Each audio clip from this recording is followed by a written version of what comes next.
হাদিসটা বুখারী শরীফের মধ্যে রয়েছে। বুখারী শরীফের মধ্যে দ্বিতীয় খণ্ড 466 পৃষ্ঠার 3470 নম্বর হাদিস। হাদিসটা আল্লাহ রাসূল সাল্লাল্লাহু আলাইহি সাল্লাম বর্ণনা করেছেন। এই হাদিসটা বুখারী শরীফের দ্বিতীয় খণ্ডের মধ্যে আছে, মুসলিম শরীফের মধ্যেও আছে। আল্লাহ রাসূল সাল্লাল্লাহু তাআলা আলাইহি ওয়াসাল্লাম সমস্ত সাহাবায়ে কেরামদেরকে সামনে নিয়ে আল্লাহ রাসূল সাল্লাল্লাহু আলাইহি ওয়াসাল্লাম সাহাবায়ে কেরামদের সামনে বনি ইসরাইলের একটা ঘটনা উল্লেখ করতেছেন। আল্লাহ রাসূল সাল্লাল্লাহু তাআলা আলাইহি ওয়াসাল্লাম বলছেন, ও আমার উম্মতেরা, সাহাবীরা শোনো, বনি ইসরাইলের মধ্যে একজন ব্যক্তি ছিলেন যে একটা নয়, দুইটা নয়, তিনটা নয়, সে এক এক করতে করতে প্রায় 99টা হত্যা করেছে, মানুষ হত্যা করেছে, খুন করেছে। বলেন না নাউজুবিল্লাহ। কয়টা করছে? আরো জোরে, কম না বেশি? 99টা হত্যা করেছে। 99টা হত্যা করার পরে তার মনের মধ্যে বিবেক জাগ্রত হলো, অনুশোচনা বোধ হলো, আমি মনে হয় কাজটা ভালো করি নাই। উনি খোঁজ খবর নিলেন পার্শ্ববর্তী এলাকার মধ্যে খোঁজ খবর নিলেন।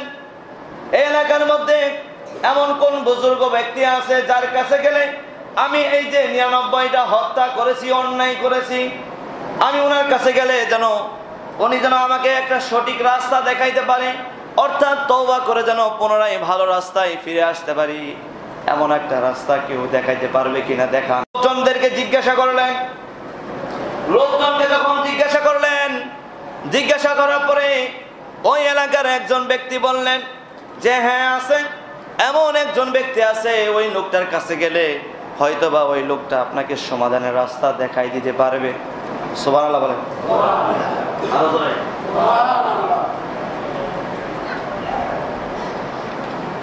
উনি মনের মধ্যে বড় একটা আশা নিলেন। মনে আশা নিয়ে উনি ছুটে চলে গেলেন পার্শ্ববর্তী গ্রামে, যেই লোকেশন দেওয়া হয়েছে ওই ঠিকানায় চলে গেলেন। গিয়ে জিজ্ঞাসা করলেন যে একজন খ্রিস্টান পাদ্রী, ওনাকে জিজ্ঞাসা করলেন, সন্ন্যাসীকে জিজ্ঞাসা করলেন যে আমি তো 99টা মানুষকে হত্যা করেছি, আমি তো ভুল করেছি, আমার কোনো তওবার অর্থাৎ ফিরে আসার কোনো রাস্তা বা সুযোগ সুবিধা আছে কিনা একটু আপনি বলেন। ওই সন্ন্যাসীরা সাথে সাথে বলে দিলেন, আপনি যেহেতু 99টা হত্যা করে ফেলেছেন, আপনাকে আর ফিরে আসার মতো রাস্তা সুযোগ নাই। নাউজুবিল্লাহ। মনে বড় আশা নিয়ে গেল, যেহেতু আমি ভালো হয়ে যাব, আর খারাপ কাজ পারবো না। এখন ওনার কাছে যাওয়ার পরে যখন কি করলেন, ওনার কাছে বললেন যে আমার এই ভুল হয়েছে, আমাকে ফিরে আসার একটা রাস্তা দেখান। তো উনি বললেন যে না, আপনি যে ভুল করেছেন এখান থেকে আর ফিরে আসার কোনো ব্যবস্থা নাই। মনের মধ্যে রাগ, প্রচন্ড রাগ, উনি নিজেকে কন্ট্রোল না করতে পারে, ওনাকেও মাইরা দিছে, ওনাকেও হত্যা করে ফেলেছে। নাউজুবিল্লাহ। 99টা পরে এখন কয়টা হয়েছে? আরো জোরে বলেন। 100টা হত্যা করে ফেললেন।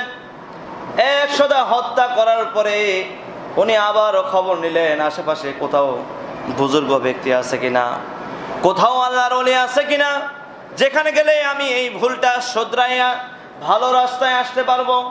উনি আবার খবর নিলেন। ওনাকে ওই এলাকার লোকেরা আর একটা খবর দিলেন যে যাও, এখান থেকে পার্শ্ববর্তী অনেক দূরে একটা জায়গা আছে, ওখানে সব আল্লাহওয়ালা ব্যক্তি, এখানে ইবাদত বন্দেগী বেশি হয়, গুনাহের কাজ কম হয়, আপনি ওনার কাছে যান, হয়তো উনি আপনাকে খারাপ পথ থেকে ফিরে আল্লাহর পথে, আল্লাহওয়ালার পথে আনতে পারে।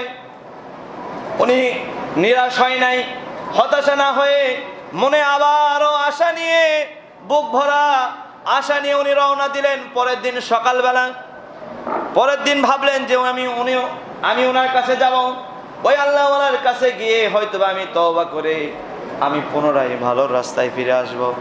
সুবহানাল্লাহ বলেন। উদ্দেশ্য ভালো না খারাপ? আরো জোরে বলেন, উদ্দেশ্য ভালো না খারাপ? মন থেকে নিয়ত করেছে, তওবাতুন নাসুহা করছে, মন থেকে নিয়ত করেছে, তওবাতুন নাসুহা করেছে, ভালো নিয়ত করেছেন, আশা করেছেন যে আমি আর খারাপ পথে যাব না। উনি পরের দিন সকালবেলা যে সময় রওনা দিবেন, ওই গন্তব্যের দিকে রওনা দিতে দিতে মধ্যবর্তী রাস্তার মধ্যে এসে ওনার শরীরটা অসুস্থ হয়ে পড়লেন এবং উনি কি করলেন, উনি মাটির মধ্যে লুটিয়ে পড়লেন আর মনে মনে ভাবলেন যে হয়তোবা আমি আর ওই আল্লাহর ওলির কাছে যাইতে পারবো না, আমি মনে হয় আর ওনার কাছে পৌঁছাতে পারবো না। উনি ওনার সিনা মুবারককে, মুখমণ্ডলটাকে আল্লাহর ওলির দিকে ফিরিয়ে উনি ওই জায়গায় ইন্তেকাল করলেন। ইন্না লিল্লাহি ওয়া ইন্না ইলাইহি রাজিউন। সাথে সাথে আল্লাহ তাআলার পক্ষ থেকে আল্লাহর রহমতের ফেরেশতা আসলেন। আমি কোনো কিচ্ছা কাহিনী বলছি না, আমার কথা তো শুনতেছেন নাকি? কিচ্ছা কাহিনী বলছি? আল্লাহ রাসূলের হাদিস বলছি।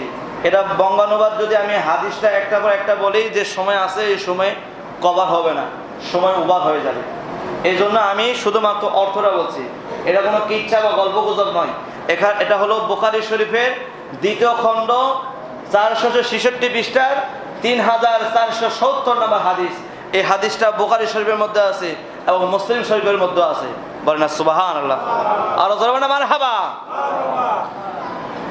সঙ্গে সঙ্গে আল্লাহ তাআলার পক্ষ থেকে আযাবের ফেরেশতা আসলেন, রহমতের ফেরেশতা আসলেন, এসে ওই ব্যক্তিটার জানটাকে, রূহটাকে কবজ করার জন্য আযাবের ফেরেশতা বলছেন আমি তার রূহটাকে কবজ করে আমি তাকে জাহান্নামে নিয়ে যাব।